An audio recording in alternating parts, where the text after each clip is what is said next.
Hello everyone, let's continue NUM's past paper series. Question number ही पता नहीं कौन सा है, लेकिन हमने लास्ट क्वेश्चन प्रोस्टाग्लैंडिन्स के हवाले से किया था.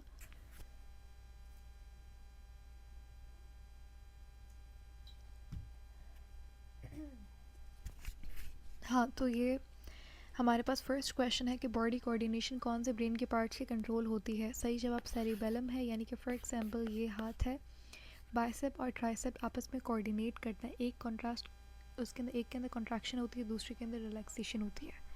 ठीक है, तो ये हमारे पास बॉडी कोऑर्डिनेशन कहलाती है. दोनों हाथों का एक के अंदर मूव करना. ठीक है, लेग्स का एक लेग पीछे जाता है तो एक आगे जाता है, और इसी तरीके से हम लोग वॉक करते हैं. तो ये सारा बॉडी कोऑर्डिनेशन जो है वो सेरिबेलम हमारा पार्ट कंट्रोल करता है. उसके बाद कह रहा है एस्ट्रोजन हार्मोन कहाँ से रिलीज़ होता है ड्यूरिंग oogenesis के टाइम पे. एस्ट्रोजन हार्मोन कौन स्टिमुलेट करवाता है, यानी कि रिलीज़ करवाता है. एस्ट्रोजन आपका ओवरीज के अंदर इस तरीके से फॉलिकल्स होता है. ठीक है, ये फॉलिकल्स से एस्ट्रोजन हार्मोन रिलीज़ होता है. अब ये कौन रिलीज़ करवाता है, बेसिकली क्या आता है, ये आपका पिट्यूटरी ग्लैंड है, यहाँ पे ये हाइपोथैलेमस है. ठीक है, समझ लीजिए ये हाइपोथैलेमस है, ये पिट्यूटरी है. हाइपोथैलेमस से हमारे पास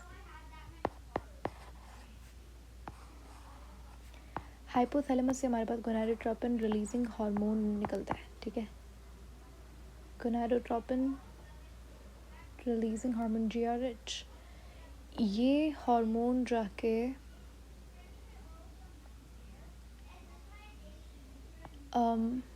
या तो ये गोनाडोट्रोपिन स्टिमुलेटिंग हार्मोन है या गोनाडोट्रोपिन रिलीजिंग हार्मोन, इस तरीके से कुछ होता है. I think gonadotropin stimulating hormone ये रिलीजिंग हार्मोन होता है. ये जाके एक्चुअली हमारे पिट्यूटरी के ऊपर एक्ट करता है. फिर पिट्यूटरी से हमारे पास यहाँ पे गोनाडोट्रोपिन स्टिमुलेटिंग हार्मोन निकलता है. ठीक है, ये दो टाइप के होते हैं. एक FSH, पहले क्या होता है, FSH रिलीज़ होता है. तो आपका पिट्यूटरी से FSH रिलीज़ होता है. ये FSH आपकी किडनीज़ के अंदर जो फॉलिकल्स होते हैं उनके ऊपर जाके एक्ट करता है. होता क्या है, अभी पूरी एक्चुअली समरी है फीमेल रिप्रोडक्टिव सिस्टम की, तो ध्यान से सुनो. अब ये FSH जाके ओवरी के अंदर जो फॉलिकल्स होते हैं उनको स्टिमुलेट करता है और उनकी मैचुरेशन करवाता है. ठीक है, तो FSH का पहला काम क्या है कि मैचुरेशन ऑफ फॉलिकल्स. फिर इन फॉलिकल्स में से कोई एक फॉलिकल जो है वो मैच्योर होता है और इसे ग्राफिन फॉलिकल कहते हैं. ठीक है, और फिर ये ग्राफिन फॉलिकल से क्या होता है, एस्ट्रोजन नाम का हार्मोन निकलता है. तो दूसरा काम जो FSH का है वो है एस्ट्रोजन की स्टिमुलेशन. ठीक है, तो दो काम हो गए FSH के.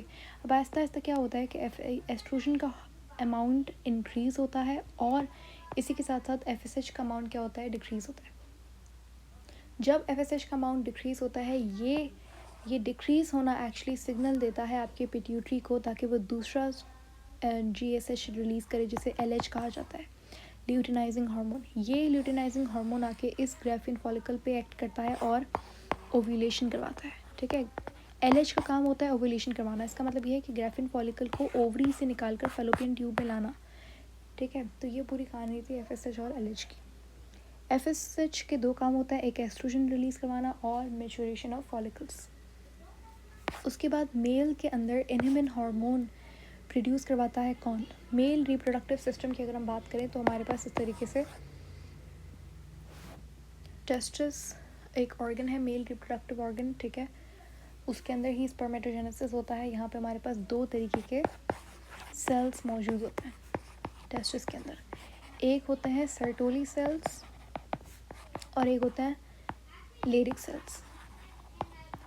लेरिक सेल से एक हार्मोन रिलीज़ होता है, स्टेरॉयडल हार्मोन, जिसे टेस्टोस्टेरॉन कहा जाता है. टेस्टोस्टेरॉन बेसिकली मेल के अंदर जितने भी सेकेंडरी कैरेक्टरिस्टिक्स होता है, फेशियल हेयर ग्रोथ हो गई, प्यूबिक हेयर, आवाज़ की पिच का बढ़ना, फ्रीक्वेंसी का बढ़ना, इसी तरीके से मस्कुलर डेवलपमेंट, बोन्स की स्ट्रेंथ का बढ़ना, ये सारा टेस्टोस्टेरॉन का काम होता है. तो ये निकलता है लेरिक सेल से. एक होता है सर्टोली सेल. सर्टोली सेल से एक हार्मोन रिलीज़ होता है जिसे इनहिबिन कहा जाता है. सही जवाब यहाँ पर सर्टोली सेल्स. लेकिन मैं आपको और थोड़ा सा डिटेल दूँ इसके बारे में. तो इनहिबिन हार्मोन तो है जो कि टेस्टिस के सर्टोली सेल से रिलीज़ हो रहा है, लेकिन इसका काम क्या होता है. इसका काम होता है FSH। अब देखो इनहिबिन का मतलब है इनहिबिट करने वाला, FSH हार्मोन को इनहिबिट करवाना मेल के अंदर, इनहिबिन का काम ये होता है। अब क्या होता है कि मेल के अंदर भी पिट्यूटरी ग्लैंड है, उससे FSH रिलीज़ हो रहा होता है। अब इन FSH का काम होता है एस्ट्रोजन रिलीज़ करवाना और फिर मैचुरेशन ऑफ फॉलिकल्स। अब मेल के अंदर ये सिस्टम नहीं होता, इसीलिए उसके काम को इनहिबिट करवाना है। फ़ायदा नहीं है ना FSH रिलीज़ होने का, लेकिन होता है, उसको इनहिबिट करवाना इनहिबिन का काम होता है, ठीक है। सेकंड क्वेश्चन हमारे पास ये, इसके बाद वाला नेक्स्ट क्वेश्चन है कि ओवरी का फंक्शन इनमें से कौन सा नहीं है। प्रोजेस्टेरॉन, एस्ट्रोजन बहुत इंपॉर्टेंट 2 हार्मोन से ओवरी से रिलीज़ होता है, याद रखना, ठीक है।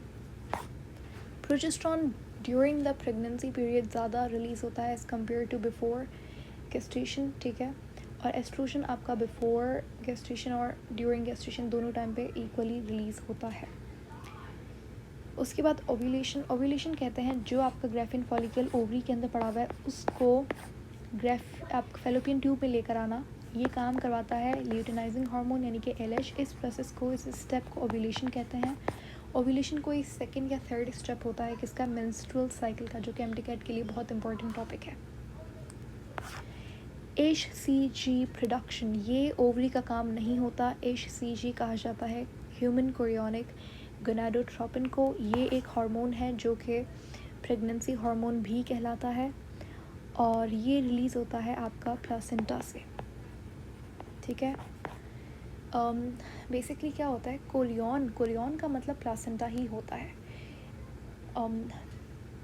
राइट आफ्टर फर्टिलाइजेशन कभी भी प्लासेंटा फॉर्मेशन नहीं होती, ठीक है, जैसे एम्ब्रियो फॉर्म हो गया, लेकिन उसके बाद भी प्लासेंटा जल्दी से नहीं बनता। प्लासेंटा बनने के लिए 2 से 3 मंथ रिक्वायर्ड होते हैं, जब तक कोरियन नाम की एक मेम्ब्रेन होती है जो कि प्लासेंटा का ही काम कर रही होती है। आगे 2-3 महीनों के बाद ये कोरियन कन्वर्ट होता है प्लासेंटा के अंदर, ठीक है। तो HCG बेसिकली ये कोरियन बना रही होती है, तो इसीलिए हम लोग कहते हैं चलो प्लासेंटा बना रही होती है। HCG को प्रेगनेंसी हार्मोन इसलिए बोला जाता है क्योंकि किसी भी प्रेगनेंसी टेस्ट आपने सुना होगा, उसके लिए बेसिकली HCG का ही अमाउंट चेक किया जाता है, ठीक है।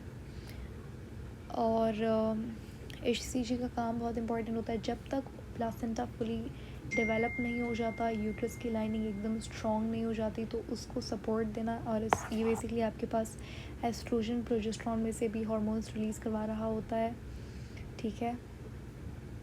नेक्स्ट हमारे पास क्वेश्चन है कि person with extra 21st chromosome in cells is called as, यानी कि एक इंसान जिसके पास एक्स्ट्रा 21st, हमारे पास 46 क्रोमोसोम्स होते हैं, यानी कि आप इसे 23 पेयर्स भी बोल सकते हो।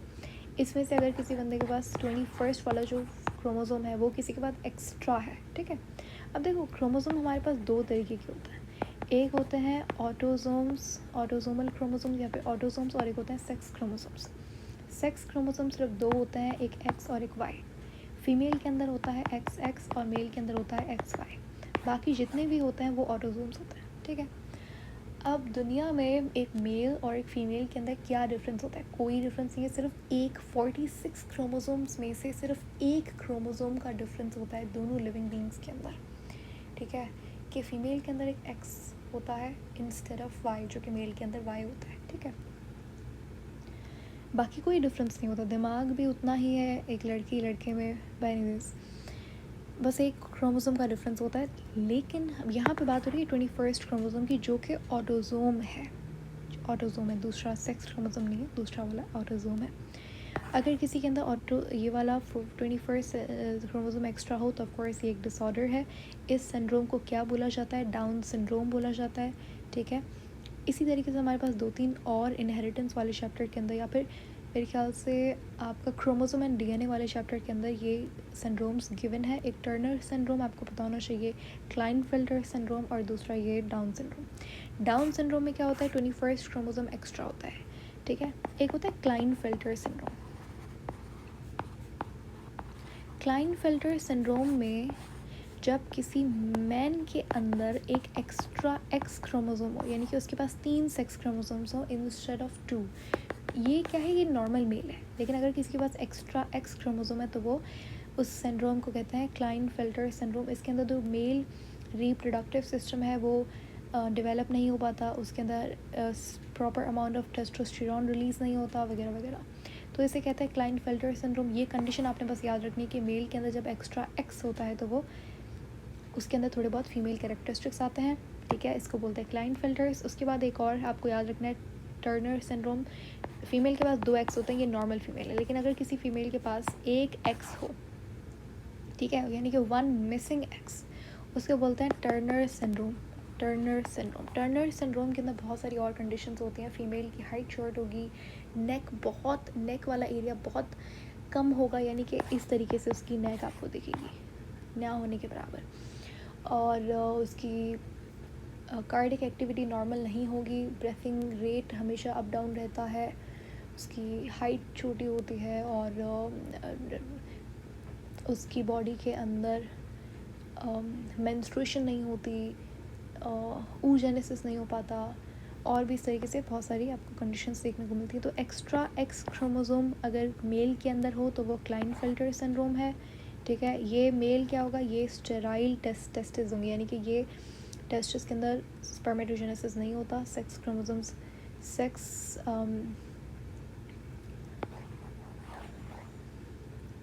सेल्स प्रोड्यूस नहीं होते, ठीक है। तो यानी कि रिप्रोडक्टिव सेल्स स्पर्म का प्रोडक्शन नहीं होता, उसको बोलते हैं क्लाइनफेल्टर सिंड्रोम। एक हमारे पास टर्नर सिंड्रोम होता है, जिसके अंदर अगर किसी के पास मिसिंग हो एक्स क्रोमोसोम, जो कि 23rd, बेसिकली ये वाला जो होता है एक्स ये 23rd पेयर होता है, अगर इसके अंदर एक एक्स मिसिंग हो तो इसे बोला जाता है टर्नर सिंड्रोम। ये कंडीशंस होती हैं सारी, लिखा हुआ है यहाँ पे, शॉर्ट स्टैचर यानी कि हाइट, लो हेयर लाइन, फेशियल फीचर्स उसके थोड़े से नॉर्मल नहीं होते, एंड देन एओर्टा जो है वो कॉन्स्ट्रिक्टेड होती है, इसका मतलब जो ब्लड फ्लो है वो अच्छे से नहीं पहुंच पाता बॉडी में। ये जो आपको नेक दिख रही है थोड़ी सी कॉन्स्ट्रिक्टेड होती है, और हमारे पास एल्बो डिफॉर्मिटी, रेडिमेंट्री ओवरीज, यानी कि ओवरीज होती तो हैं लेकिन काम नहीं करती, गोनाडल स्ट्रीक, मेंस्ट्रुएशन नहीं हो पाती, and these are all the conditions जो कि देखी जाती हैं टर्नर सिंड्रोम के।